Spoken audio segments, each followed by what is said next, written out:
तो दोस्तों आज की वीडियो काफ़ी महत्वपूर्ण है। आज हम जानेंगे AWS के विषय में। आज किसी भी प्रकार की समस्या होगी तो आज से समाप्त हो जाएगी, और अगर किसी भी प्रकार की अन्य भी समस्याएं हैं तो प्लीज़ कमेंट कर दीजिएगा, उसका भी रिप्लाई आपको दे दिया जाएगा। साथ ही उसका बहुत अच्छे तरीके से निदान किया जाएगा। तो देखिए, कई काफ़ी लोग परेशान रहते हैं AWS के विषय में, और वो कभी कभी गलतियां कर देते हैं, कभी कभी किसी का चयन रुक जाता है। तो दोस्तों आज इस वीडियो को देखने के बाद AWS से रिलेटेड किसी भी प्रकार की समस्या नहीं होगी। इसमें सारी चीज़ों को कवर किया गया है। तो आइए वीडियो स्टार्ट करते हैं। सबसे पहला प्रश्न लोगों का होता है कि AWS वैधता कब से कब तक होती है। तो देखिए, AWS जो होता है वो इकोनॉमिक वीकर सेशन, माने आर्थिक रूप से पिछड़े वर्ग के लिए है। तो इसमें वित्तीय वर्ष के हिसाब से होता है, जैसे कि 1 अप्रैल से 31 मार्च तक वित्तीय वर्ष होता है।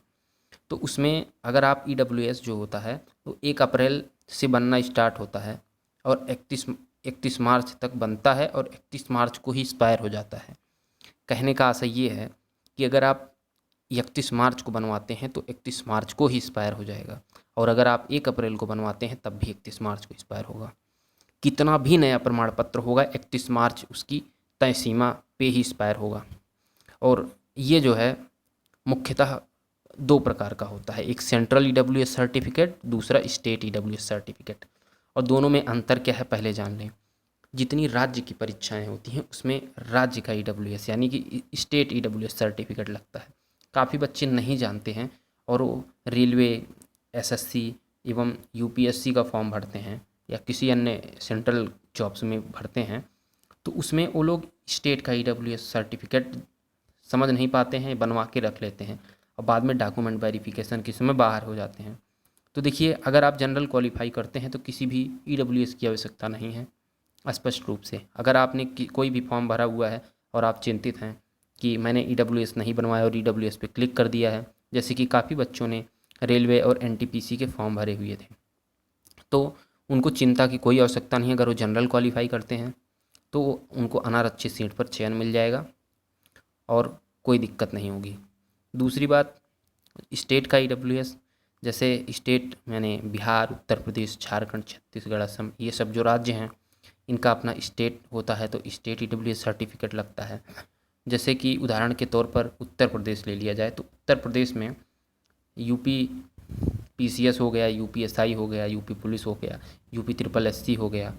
तो ऐसे जितनी भी वैकेंसीज होती हैं उनमें स्टेट AWS सर्टिफिकेट लगता है। तो जैसे कि कई फॉर्म ऐसे भी भरे जाते हैं जिनमें AWS का जो है सर्टिफिकेट नंबर, इशू डेट एवं किसके द्वारा जारी है, तो वो भी चीज़ उसमें भरवाते हैं। और कई लोग परेशान रहते हैं कि AWS सर्टिफिकेट जो है कब से कब तक जो है मतलब फॉर्म भरते समय कैसे वैलिड है, तो इसके विषय में भी आप जान लीजिए। तो देखिए, जो AWS होता है, मान लीजिए आप फॉर्म फिल कर रहे हैं और 1 अप्रैल से उस फॉर्म की भरने की तिथि है और इसके बाद अंतिम तिथि 25 अप्रैल है। तो 1 से 25 अप्रैल के बीच आपका AWS बन की जो मतलब वैलिडिटी है 1 से 25 के बीच में होनी ही होनी चाहिए। मान लीजिए आपने फॉर्म भर दिया तो उसके अंतिम दिवस तक आपका AWS बन जाना चाहिए, पहली चीज़। दूसरी चीज़, मैंने पहले भी आपको बता दिया कि कई कई एग्ज़ाम्स में AWS सर्टिफिकेट नंबर भी लेते हैं और AWS जारी डेट भी डालते हैं। जैसे कि यूपी में जो है UP PGT TGT में हुआ है, उसमें AWS का नंबर भी भरवाए हुए हैं। तो ऐसी भी कई एग्ज़ाम हैं जिनमें भरवा लेते हैं। तो आप लोग थोड़ा केयर करके फॉर्म फिल कीजिए, नहीं तो अंत समय में अगर रिजेक्ट होता है, कुछ भी होता है, तो वो आपको काफ़ी समस्या होगी, क्योंकि सारी तैयारी जो है निरर्थक हो जाएगी। तो साथ ही मैं आपको बताना चाहूँगा AWS बनने कैसे बनता है। तो AWS जो आपका बनता है वो ऑनलाइन ऑफलाइन दोनों बनता है। मैंने ऑफलाइन बनवाया हुआ है, तो इसके विषय में मैं आपको बता देता हूँ। राज्य द्वारा जारी होता है। 2019 में जो बिल लाया गया था उसी संशोधन द्वारा 10% रिजर्वेशन दिया गया है। तो ये आपके आपके जो शहर में, माने जो आपका मूल निवास जहाँ है उसी तहसील पे बनता है। हर तहसील पे, जैसे आप कहीं अगर बाहर रहते हैं तो अदर तहसील पे नहीं बनेगा, आपकी उस स्पेशल तहसील पे बनेगा जहाँ आपका मूल निवास है। और जहाँ पर आपने आय निवास प्रमाण पत्र वगैरह बनवाए हैं वहीं पे बनेगा। इसके लिए मुख्यतः आय और निवास दोनों की ज़्यादा ज़रूरत होती है, और 2 फ़ोटोज़ वगैरह भी लगती हैं, और आधार कार्ड भी लगता है, ठीक, और तहसीलदार द्वारा बनाया जाता है। तो अगर आप लोग बनवाना चाहते हैं तो बनवा सकते हैं।